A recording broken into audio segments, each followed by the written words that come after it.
Salut les amis, welcome on the platform. Si vous n'êtes pas encore abonné, abonnez-vous. Je suis votre humble serviteur, l'homme le plus noir de la terre, Mana. Les amis, écoutez ça. Il faut insister, Lucas Manger, d'abord sur ces images. Parce qu'elles sont fortes, elles sont spectaculaires. Et ne soyons pas naïfs, elles sont faites pour qu'on se dise c'est fort et c'est spectaculaire. Ce sont des images de propagande diffusées par la télévision iranienne, mais qui sont effectivement assez fortes parce que ce qu'on va y voir, c'est ça. On est hier soir, plein centre de Téhéran, vous l'avez dit, c'est la place de la Révolution. C'est vraiment l'un des symboles du régime de la République islamique. Ce camion tracte le fleuron de la technologie iranienne, le fameux Khorramshahr 4, qui est l'un des missiles balistiques les plus dangereux au monde. On ne sait pas combien les Iraniens en ont exactement, de quelques dizaines à quelques centaines, mais cette simple image, vous voyez, là, il est monté comme s'il était prêt à tirer. Évidemment, il ne va pas être tiré d'ici, depuis un camion militaire. Ce qui est impressionnant, c'est le monde qu'il y a autour de cette démonstration de force. Et ça en fait un symbole vraiment de la puissance. Aujourd'hui, il y a le message qui est envoyé au monde, mais particulièrement à Washington, c'est... Ça s'appelle la démonstration de force. Oui, le peuple iranien est debout. Voilà le peuple-là, qu'on dit qu'on va aller chercher le fils de l'ancien Shah pour venir diriger. C'est le peuple-là qui déteste ses dirigeants. Il y a seulement 20%, 15%. La majorité des Iraniens ne veut plus de la République islamique et tout ça. La seule chose que Netanyahu et Donald Trump ont réussi à faire, c'est de rendre plus puissant les gardiens de la révolution. Donc c'est un régime militaire maintenant, peut-être pour le moment, mais sur la base de la théocratie. C'est le système que les gens ont choisi. Je ne sais pas pourquoi ça dérange les autres. Vous avez choisi ce que vous avez choisi et vous n'avez pas le droit d'imposer tout à tout le monde. Un peuple choisit son mode de fonctionnement, son mode de gouvernance. Ce n'est pas aux Occidentaux d'insister, de pousser par la force leurs idées, leur civilisation, leur façon de faire au monde entier. On est fatigué de cela. Et les Iraniennes, en sortant dans la rue avec ces missiles, c'est la démonstration de force. Donc, en fait, le message est clair.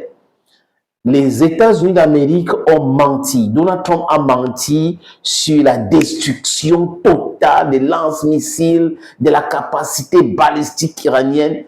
Rien que le mensonge. Du mensonge de bout en bout. Et voilà que Donald Trump est contredit aujourd'hui. Lui-même, il est obligé d'annoncer cessez-le-feu infini. Jusqu'à nouvel ordre.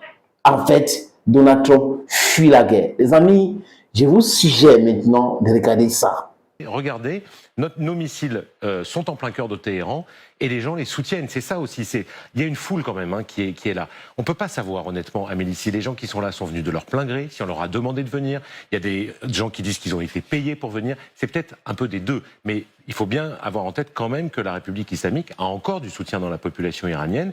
Et puis qu'il y a des gens qui sont très lassés, épuisés, voire apeurés par la guerre, et qui donc ont peut-être rejoint un tout petit peu ces manifestations. Encore une fois, c'est une très grande démonstration de force. On parle de s'unir sous le drapeau dans ces cas-là, c'était un risque depuis le début en effet.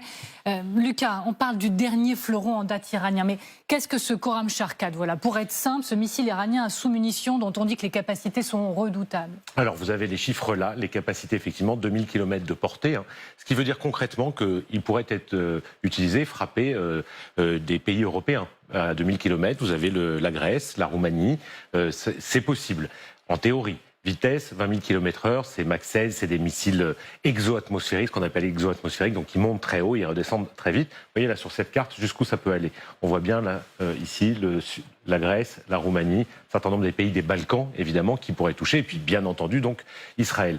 Ce missile, il a été présenté comme vraiment le fleuron, vous le disiez, parce que c'est un missile à sous-munitions.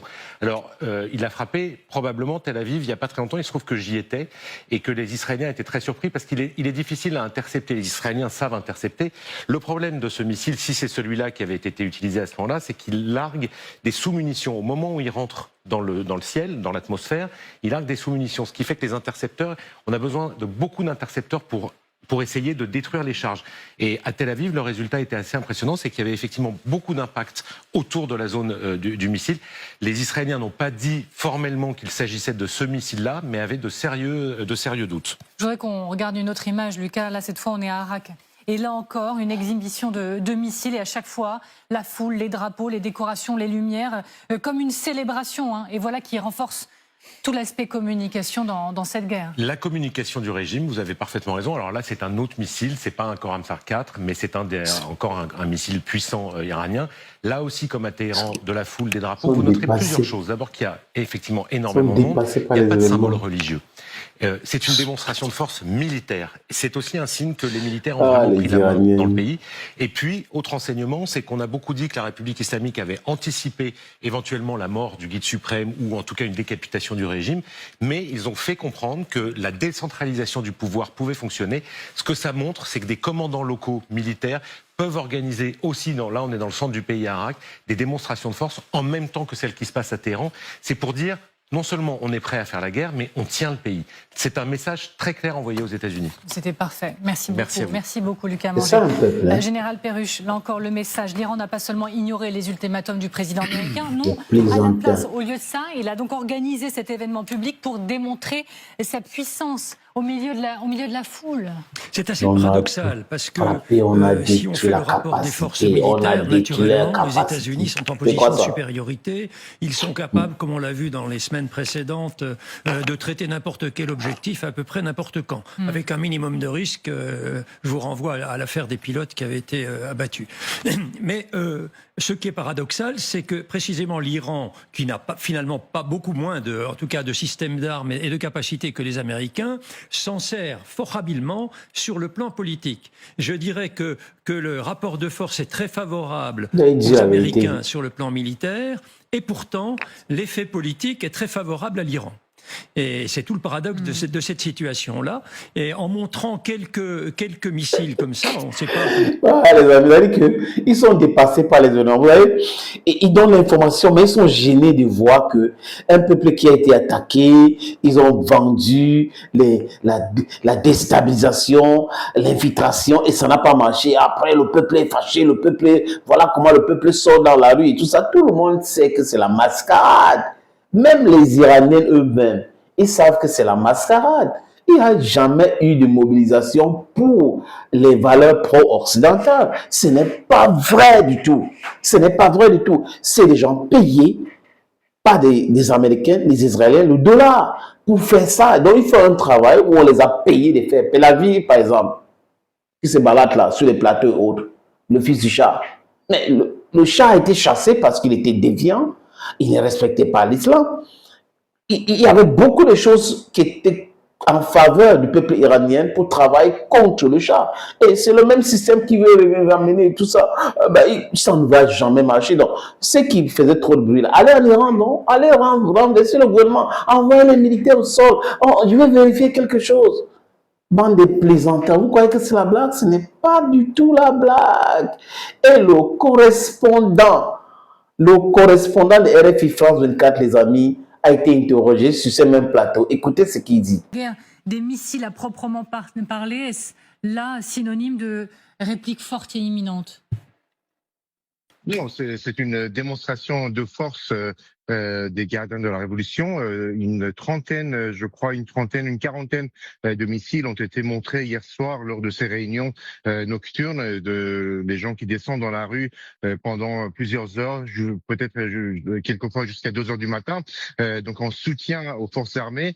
Et donc le fait d'avoir exposé ces missiles, c'est une façon pour les gardiens de la Révolution de dire que ils ont suffisamment de moyens de faire face et sur le terrain, la volonté de l'Iran aux Américains. On sait que Donald Trump a décidé de prolonger dans un délai qui n'a pas été fixé le cessez-le-feu en affirmant qu'il attendait la proposition iranienne. Mais pour Téhéran, tant que le blocus américain n'est pas terminé, n'est pas suspendu, pas question de retourner à la table des négociations, pas question, parce que en Iran, on considère, les différentes déclarations le montrent, on considère que le fait d'avoir imposé le blocus contre les ports iraniens, c'est une volonté de la part de Donald Trump d'imposer ce que Téhéran appelle une capitulation et non pas une négociation pour trouver une solution de compromis sur deux dossiers importants. D'une part, le dossier nucléaire et d'autre part, le contrôle du détroit d'Ormuz. Sur ces deux questions-là, il n'est pas question pour Téhéran de céder. Sur le détroit d'Ormuz, cela a été montré ce matin et cet après-midi avec donc des frappes contre un navire marchand britannique et un signal, un message qui vise, je pense, les pays européens qui discutent. Notamment, il y a eu une réunion entre la France et la Grande-Bretagne et d'autres pays européens pour envoyer donc des forces militaires dans la région pour leur dire attention, c'est l'Iran qui contrôle cette région. Pas question qu'il y ait des navires de guerre étrangers européens qui viennent s'ingérer dans les affaires donc intérieures de l'Iran, puisque l'Iran considère que ça s'appelle quoi, les amis? La démonstration de force. Et le peuple iranien a le secret de ce type de démonstration. Donald Trump a échoué, les médias occidentaux ont échoué, la presse occidentale a échoué, les propagandistes ont échoué et l'Iran reste debout.